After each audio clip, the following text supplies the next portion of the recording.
Good morning, believers. Good morning. This is Minister Jay from the Vineyard, and I would like to offer you this morning a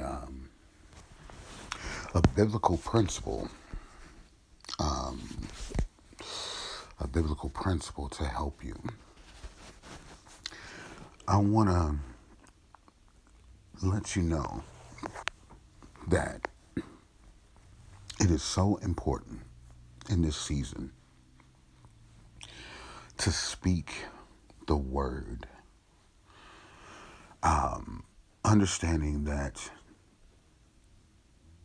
it's going to be the word that will manifest God's power in your life through faith.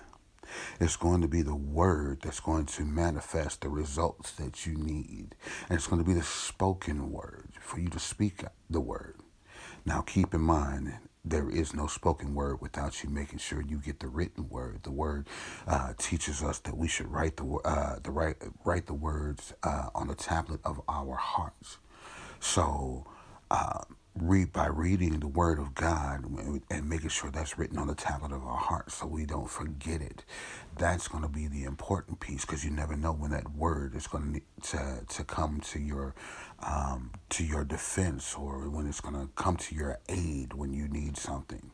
So we'll definitely have to read the Word, but in order for that power of that word to be active and manifested in your life, you have to understand that the spoken word is what's going to do that. See, in the beginning, when God created this world and all the things in it, he spoke a word and it was so. He said, "Let there be," and it was made manifest. He didn't just think of it and it just became so, but he spoke out and it became so.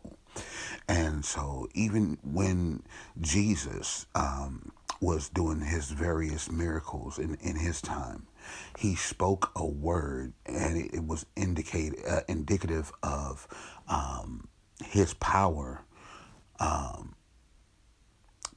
the power of the Lord being utilized or manifesting a particular type of result. He said, "Lazarus, come forth," and Lazarus came forth out of the grave.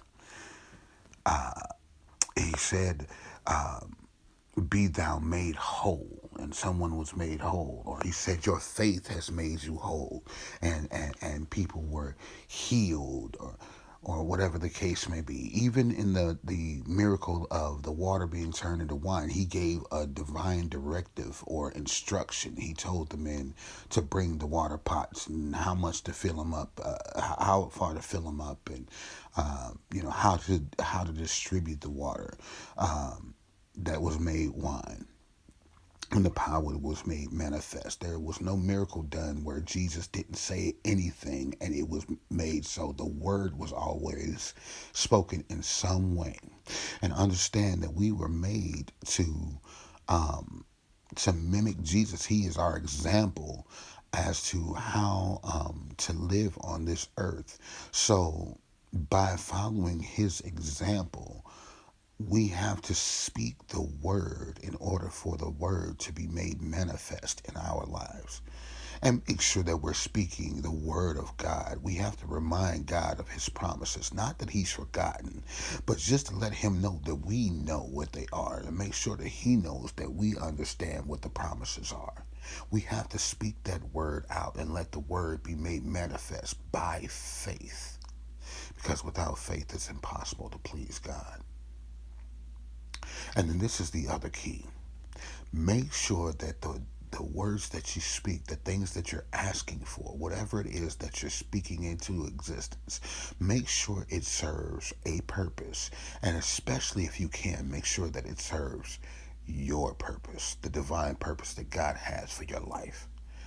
It doesn't make any sense. It's irresponsible to ask for a brand new Bugatti or something like that, and you don't have what it takes to maintain that brand new Bugatti. You don't have the money for the insurance. You don't have the money to fill it up in gas or anything like that. Maintenance on it, whatever the case may be. Let's make sure that we ask for things that will serve our purpose. The Bible teaches us we should seek first the kingdom of heaven and his righteousness, and all these things shall be added unto you. So ask for those things that cause you to serve the purpose that's on your life, that cause you to seek heaven and righteousness. And all those added things that you might want will be added and evenly distributed to you according to God's riches and glory, according to the things that you need and some of the things that you want. And it's okay to ask for things that seem impossible, because God specializes in the things that are impossible. But let's make sure that what we're asking for serves a purpose, and it serves your purpose. We're not just asking for, you know, tangible little materialistic things that don't serve any purpose. Understand that when you ask for things that serve your purpose, they give God glory. And that's what we should strive to do on this earth, is always give God glory. That's what this life is about, to give God glory and to prepare ourselves for eternity with him. So it's going to be done through the spoken word. Your next miracles through the spoken word. Whatever it is that you need is through the spoken word. Speak the word. Let it be so through the spoken word by faith. Send the word and watch it be made manifest. This is Minister J, reminding you to send the word. God bless. This is the Vineyard. Take care.